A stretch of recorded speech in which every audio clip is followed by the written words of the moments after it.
Gents in Cyberland, coming back you with another game review. And this time we're on to Bioshock Infinite. So, this is, I think, my second or third time playing this game. I think it's my second or third time. Originally, I played Bioshock Infinite on I believe it was the Xbox 360, and originally when I played it, I kind of had a hard time with it. I guess from playing Bioshock 1 and 2, I just had this kind of belief that the gameplay was going to be very similar, and actually it was not. The learning curve for me was a little bit more complicated than I would say playing Bioshock 1 and 2. And to some degree, I didn't enjoy it as much at the time. And it wasn't until I came back around to playing the game again, which of course was here, and the more research I had done on the game just in general, that I had a better time with it. I had an exceptional time with the game, and I also had a better understanding of the story and such. Not to say the first time I didn't, but it was just more of a pleasant game to play the second or third time around.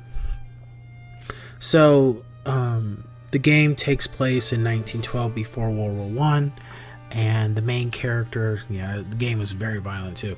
The character name is Booker DeWitt. He was a Pinkerton detective, but pretty much it didn't work out for him. And then he was asked to come to Columbia to, I guess you could say, fetch or grab a girl. And the minute he gets here,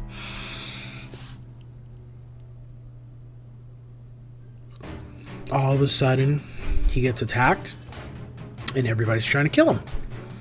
And little by little, the layer of onions starts to peel back, and he starts to see that not everything is what it seems, and his reasoning for being brought here is not what he thought it was.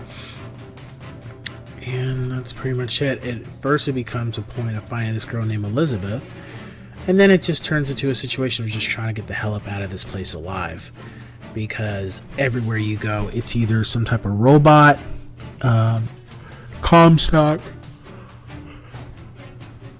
who is the villain. It's him, his cronies trying to kill you, or the people that are fighting against Comstock, they're trying to kill you too. So it's just not safe. You gotta get the hell up out of here. And for the most part, that's pretty much it. It has its sharp twists and turns and stuff, but overall, that's pretty much what the point of the game is. It isn't first person, no third person. The other thing is, for those who, if you haven't played Bioshocks in general, there is only one Big Daddy in here, whereas Bioshock 1 and 2 had multiple. This has one, and occasionally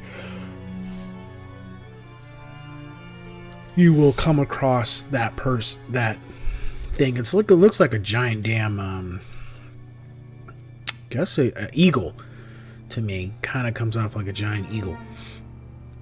And for the most part, that's the gist. The weapons are cool. I didn't really... I upgraded a bunch of them, but in general, I just had a fixation with the shotgun, the handgun, and I call it machine gun. Those were my guns I really used. The difference too between this and the other ones is the other ones had Adam and Eve, Eve was the blue stuff and Adam was the health. This time this game really only had vigors and salt. So I believe salt was for the blue stuff, and vigor was for the health, I believe. And in order to upgrade your shield, which you would have, or which I don't think Bioshock 1 and 2 you had a shield. This one you have a shield. And to upgrade it, you have an option to upgrade that, or your health, or your, I call it Eve, but your vigor or salt.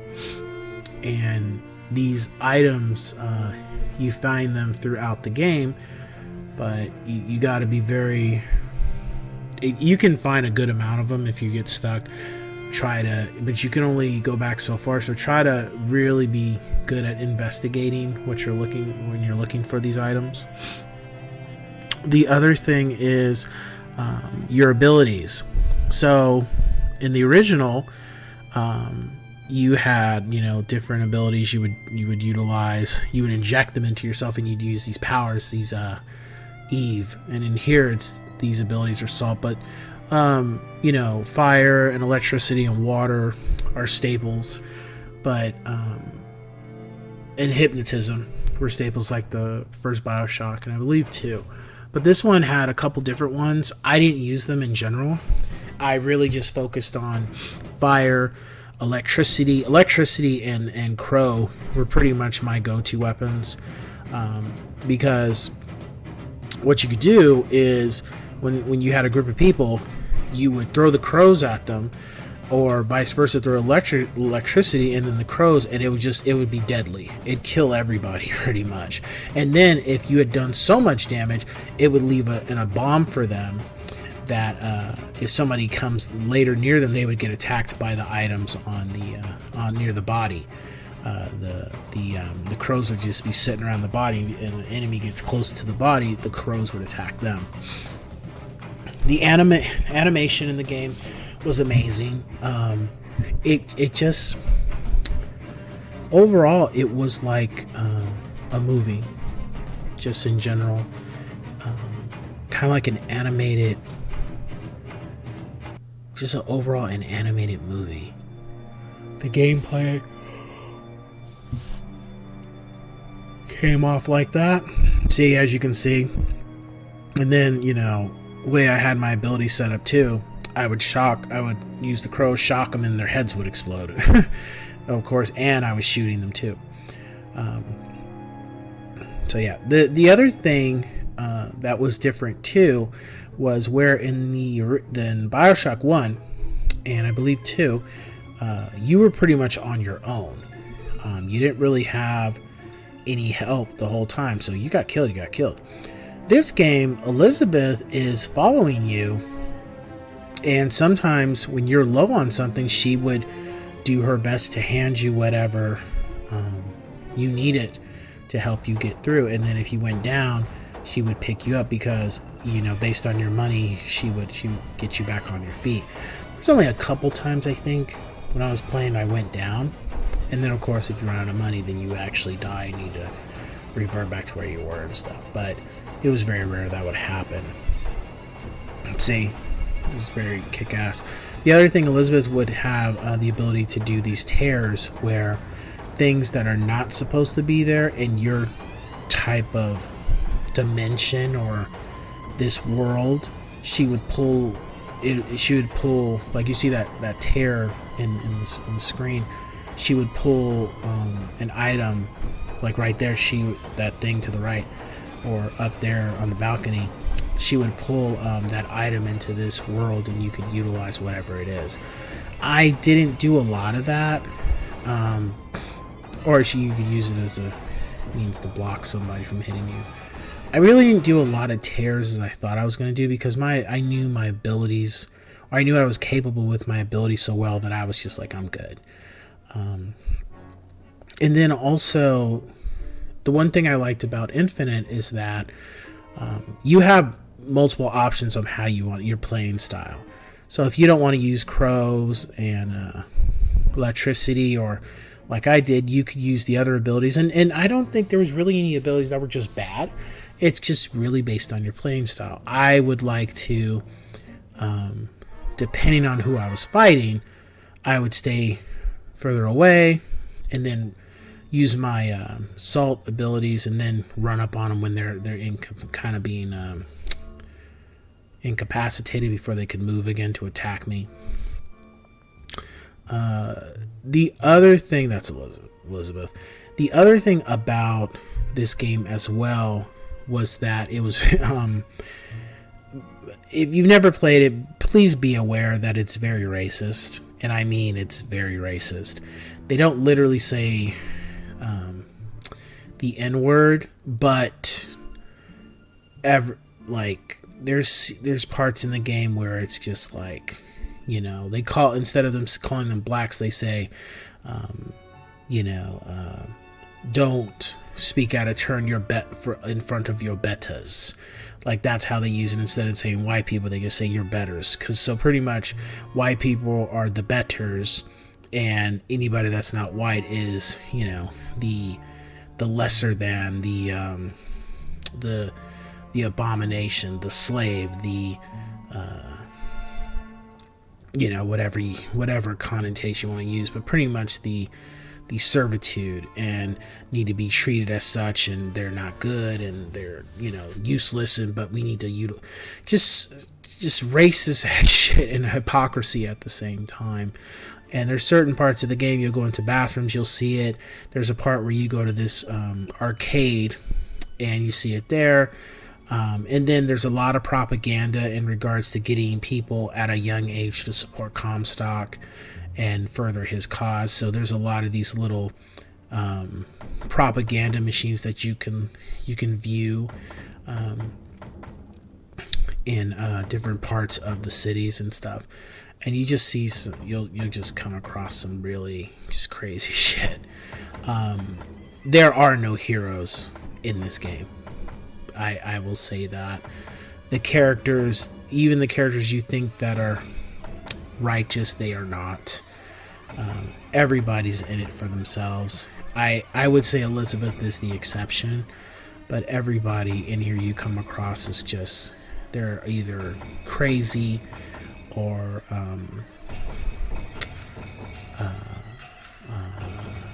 not nihilistic. It's another word that starts with an N. I just forget it right now. But they're either crazy, psychopaths. I don't think I really saw any sociopathic behavior. Or narcissistic. Very narcissistic too. And of course racist. And as you travel through the game as well, at first it's kind of lighthearted, but as you continue to go through the game, it gets more violent, it gets more abrasive. The cities start to become more dark, the cities become more damaged, more destruction. It just gets worse and worse and worse and worse. So that's another thing to keep in mind. As far as my rating for the game, Bioshock Infinite is a 10 out of 10 game. There wasn't anything I didn't like. The story could be a little confusing, but nonetheless, it was a magnificent game. And I know so far so many reviews I've done right now, I give a lot of games, 8s, 9s, and 10s, but I look at it like I'm not interested in spending money on bad games. So for the most part, the games that I play tend to be good games. They're going to be fun games. They're not going to be I'm not going to waste my money on shit. So more than likely, I'm going to give the games that I enjoy good reviews. It's very rare I'll give a game a bad review. And I think so far it's just been Assassin's Creed Unity. But definitely, if you never played this game and if first person doesn't bother you, pick it up, play it.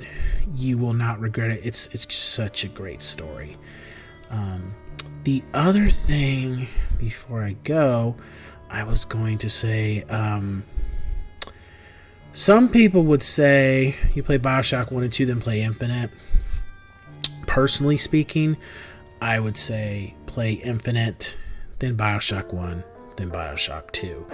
And do everything from Bioshock Infinite, complete everything, the main story and then the expansions, and you'll see why. It really gives a further in depth about how Bioshock 1 starts and the characters in Bioshock Infinite, and then where they end up in Bioshock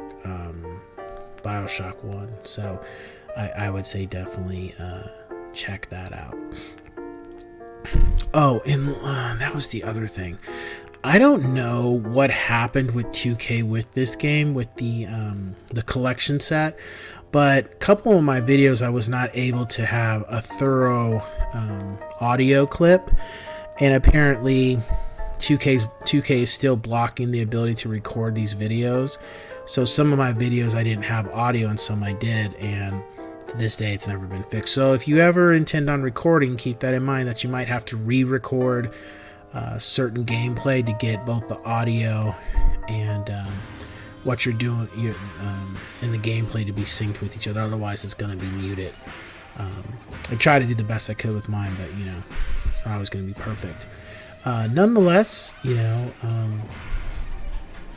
I will catch you guys on the next one.